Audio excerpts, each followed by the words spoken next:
골로새서 1장 21절에서 마지막 29절까지 말씀 한 절씩 교독하겠습니다. 전에 악한 행실로 멀리 떠나 마음으로 원수가 되었던 너희를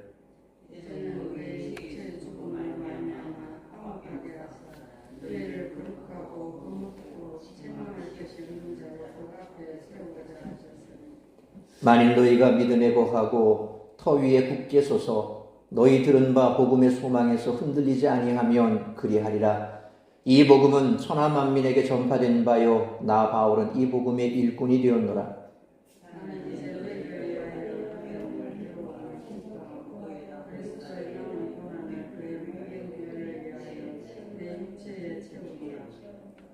내가 교회의 일꾼 된 것은 하나님이 너희를 위하여 내게 주신 직분을 따라 하나님의 말씀을 이루려 함이니라.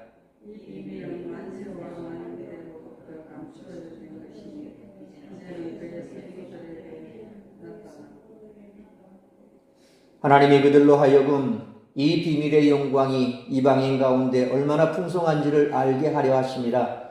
이 비밀은 너희 안에 계신 그리스도니 곧 영광의 소망이니라.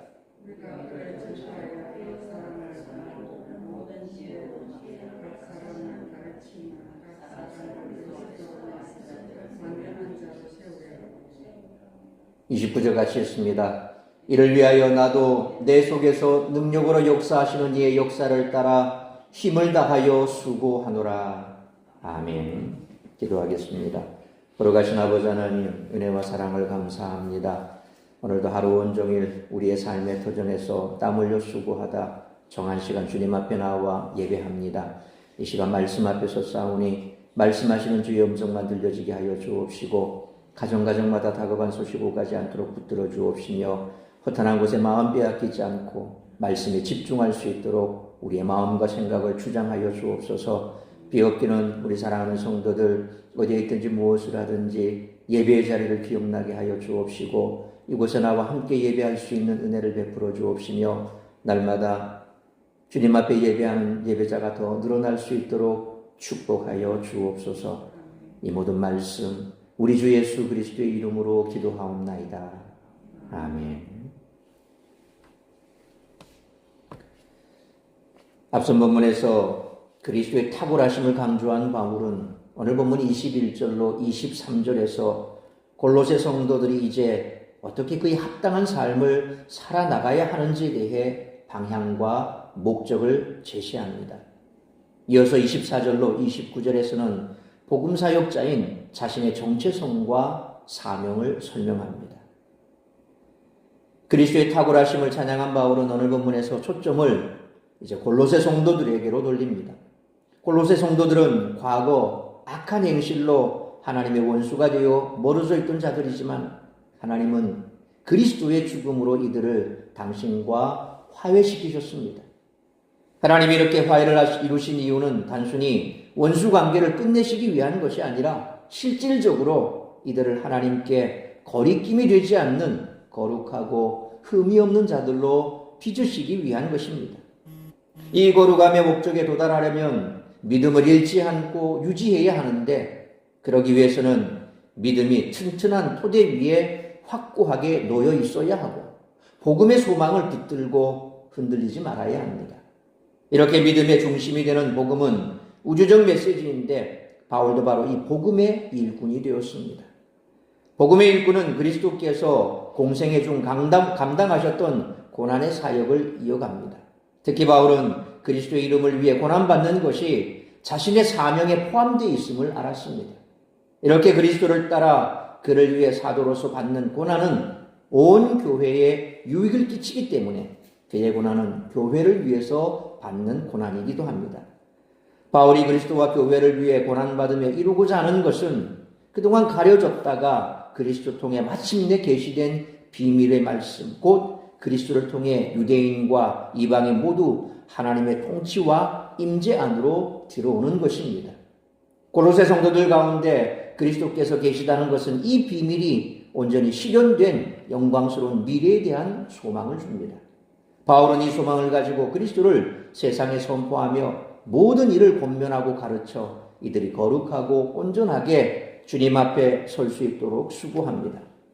성도들과 바울 안에서 강력하게 역사하시는 하나님의 힘이 바울이 하는 모든 수고의 동력이라고 오늘 본문의 말씀을 이제 맺습니다. 오늘 본문 가운데 21절부터 23절은 사람과 하나님의 화목을 이야기합니다. 바울은 그 화목을 누리기 위해 복음을 굳게 붙들고 있으라고 권면합니다. 이어서 그는 자신이 복음의 일꾼이 되었음을 말합니다. 이는 바울이 고난을 불사하며 전파한 복음이 얼마나 귀한 것인지를 강조한 다음 단락에는 24절로 29절과 자연스럽게 이어지는 내용입니다.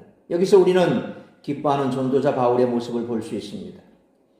따라서 이와 같은 오늘 본문의 말씀을 통해서 우리들이 깨달아야 할 것은 첫째로 21절로 23절 말씀처럼 하나님과의 화목을 기뻐해야 한다는 것입니다.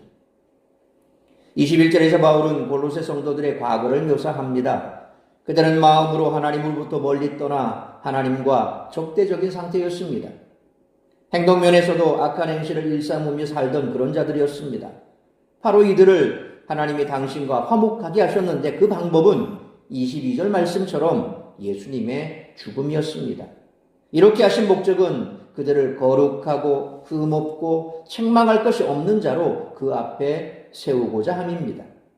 여기에서 거룩함과 흠없는은 제사의 맥락에 등장하는 단어들이지만 바울이 이 두 단어를 함께 사용하고 있는 에베소서 1장 4절에 보면 곧 창세전에 그리스도 안에서 우리를 택하사 우리로 사랑 안에서 그 앞에 거룩하고 흠이 없게 하시려고 라는 말씀이나 또 에베소서 5장 27절에 자기 앞에 영광스러운 교회로 세우사 티나 주름 잡힌 것이나 이런 것들이 없이 거룩하고 흠이 없게 하려 하심이라 라는 말씀의 맥락이 최후의 심판 때이고 또 세 번째 단어인 책망할 것이 없는 이라는 말이 법정적인 의미를 나타낸다는 점을 고려할 때 이 세 단어는 그러니까 거룩하고 흠이 없고 책망할 것이 없다라는 이 세 단어는 예수님이 재림하셔서 최후의 심판을 하실 때 주님 보시기에 합당한 모습을 나타내는 것입니다. 거룩하고 흠이 없고 책망할 것이 없는. 그래서 그런 모습으로 서게 하기 위해서 바울이 복음을 전했고 그 복음이 그들에게 이르렀고 이제 골로새에도 그 복음이 들어가서 그들이 그와 같은 소망을 가지고 살아간다는 것입니다. 그래서 이들이 2절 말씀처럼 성도의 지위를 이미 얻었지만 그 지위에 걸맞게 변화되어 다시 오실 예수님을 맞이하는 것이 화목의 궁극적 목적이라는 것입니다. 이 목적이 이루어지기 위한 조건은 23절 상반절 말씀처럼 믿음에 거하는 것입니다. 이를 두 개의 분사 구문이 보충 설명해 줍니다. 첫째로 믿음에 거하려면 튼튼한 토대 위에 세워줘야 한다 그랬습니다. 수동태 완료 분사 테텔렐리오 오메노이라고 하고 있습니다.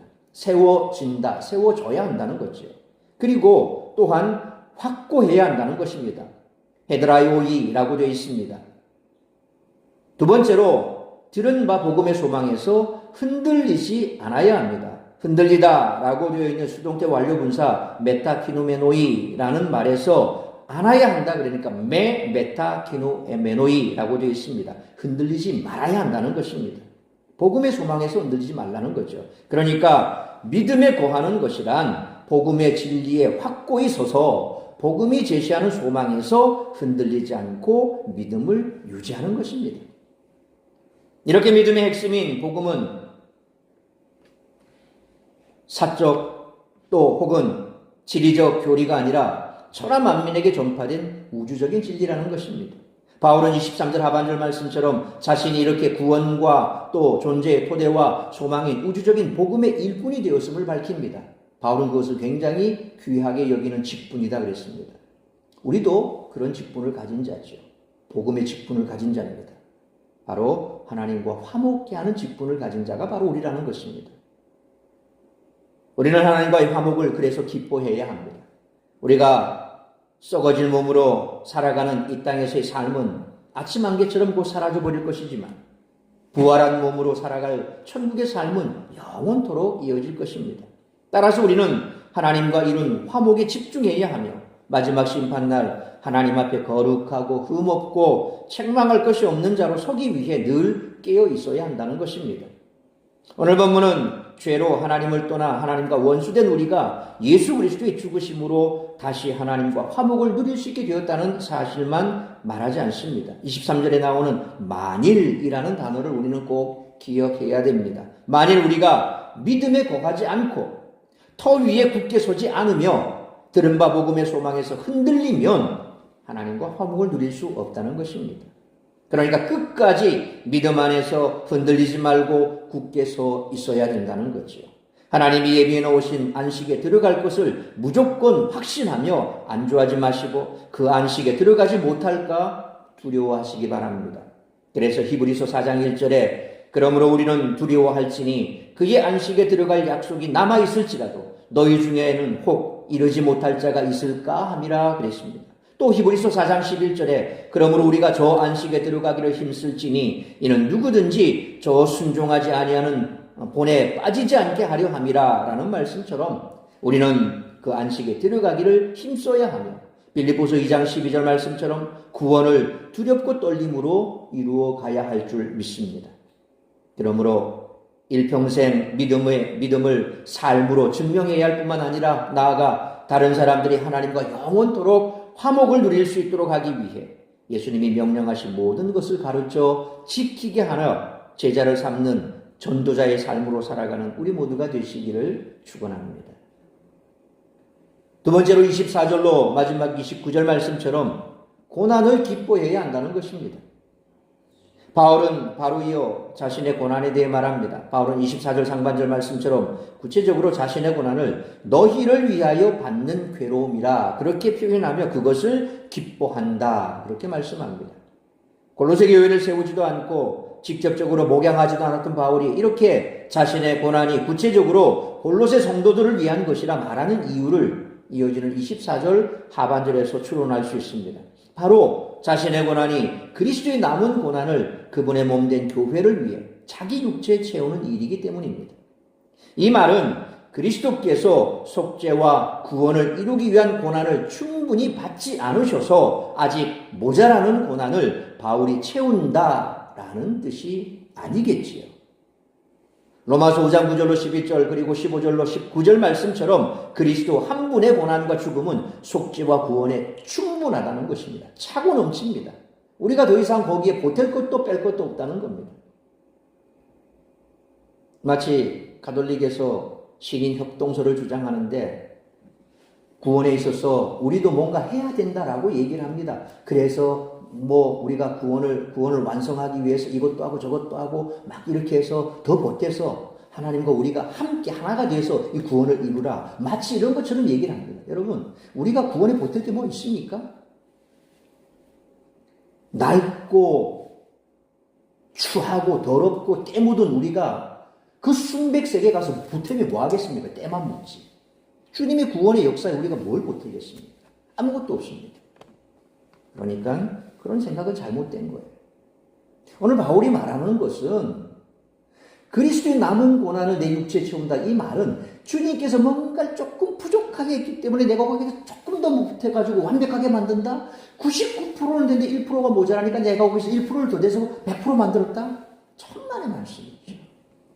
우리 예수님께서 십자가에서 뭐라고 말씀하셨습니까? 테텔레스타이 다 이루었다라고 말씀하셨습니다. 완벽하게 퍼펙트하게 다 했습니다.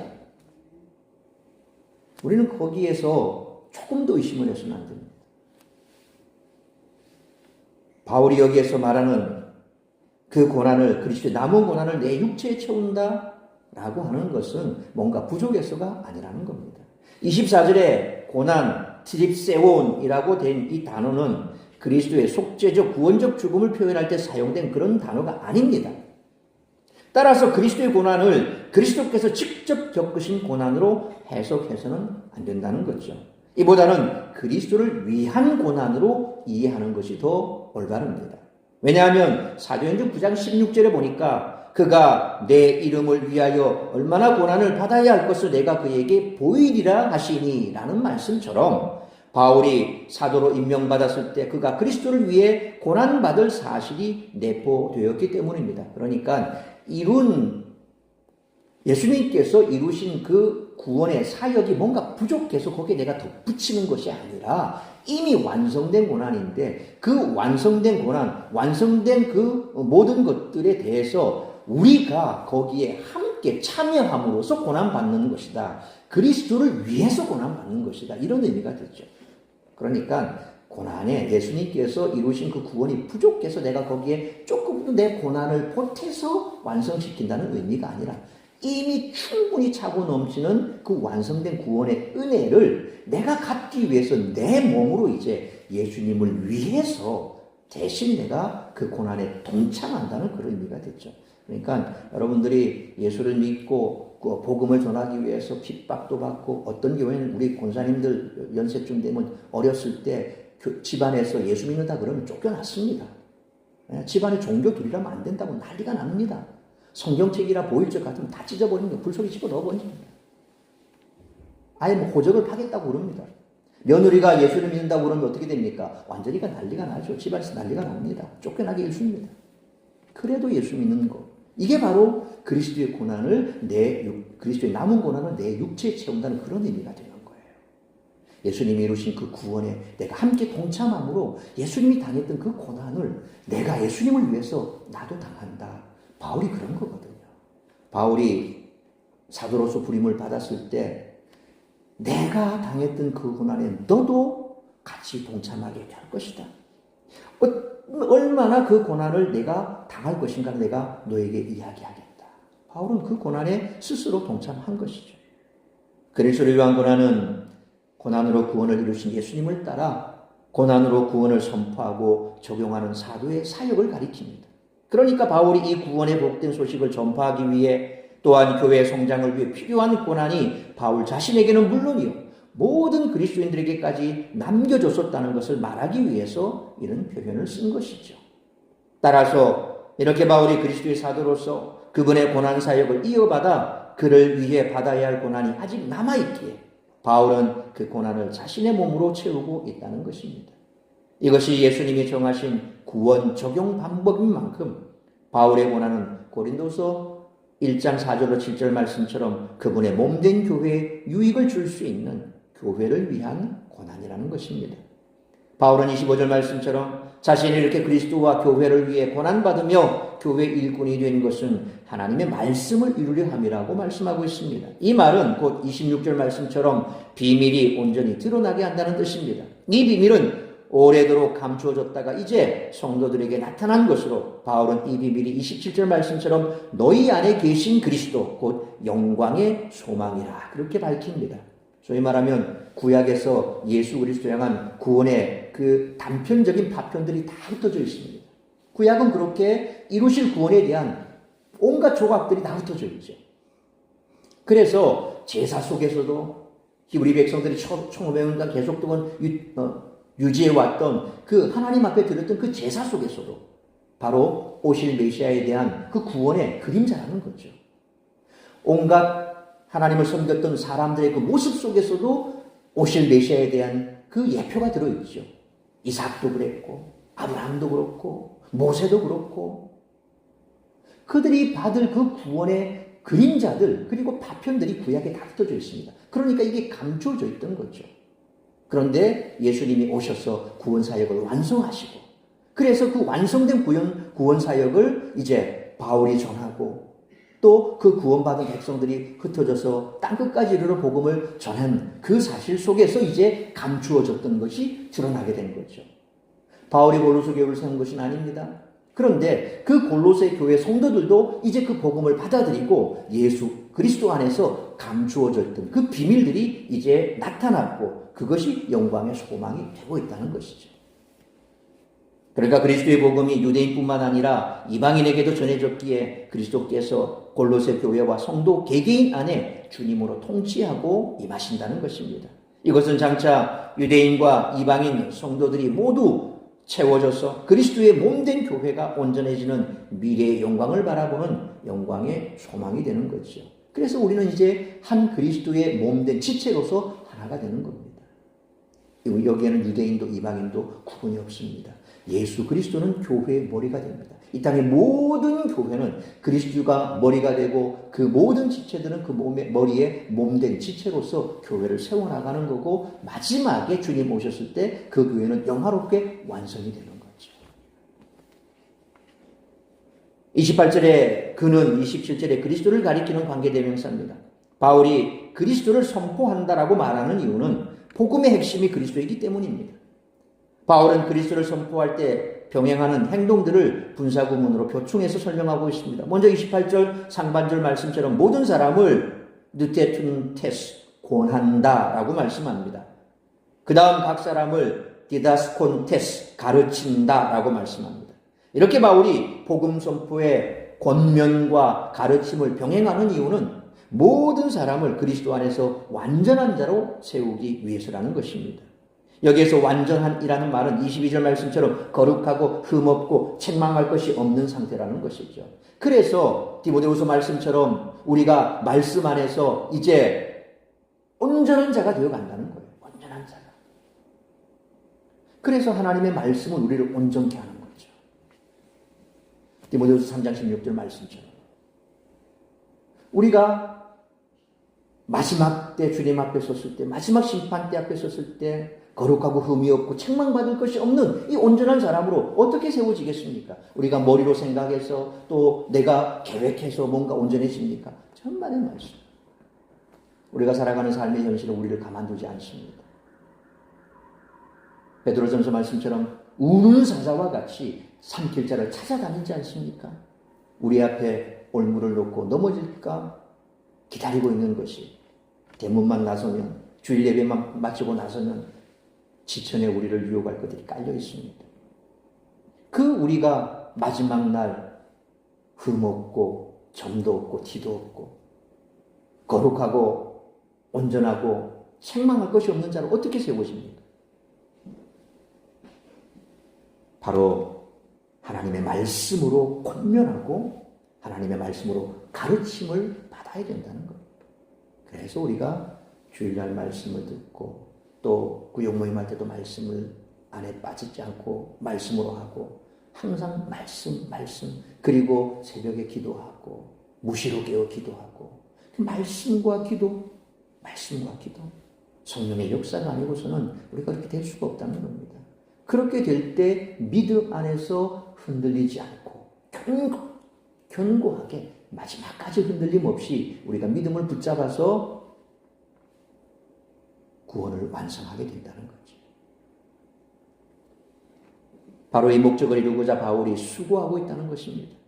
하지만 바울은 자신의 힘이 아니라 29절 말씀처럼 내 속에서 능력으로 역사하시는 그의 힘을 따라 애쓰며 수고한다라고 말씀합니다. 여기서 그의 힘은 하나님의 힘을 가리킵니다. 그리스도 안에 있는 자들에게 힘을 주시고 그들 안에서 역사하시는 분은 하나님이시며, 그 원리는 바울에게도 마찬가지로 적용이 되고 있습니다. 우리는 전도를 위해 고난받는 것을 기뻐해야 합니다. 바울은 자신을 위해 살지 않고 다른 사람들을 위해 살았습니다.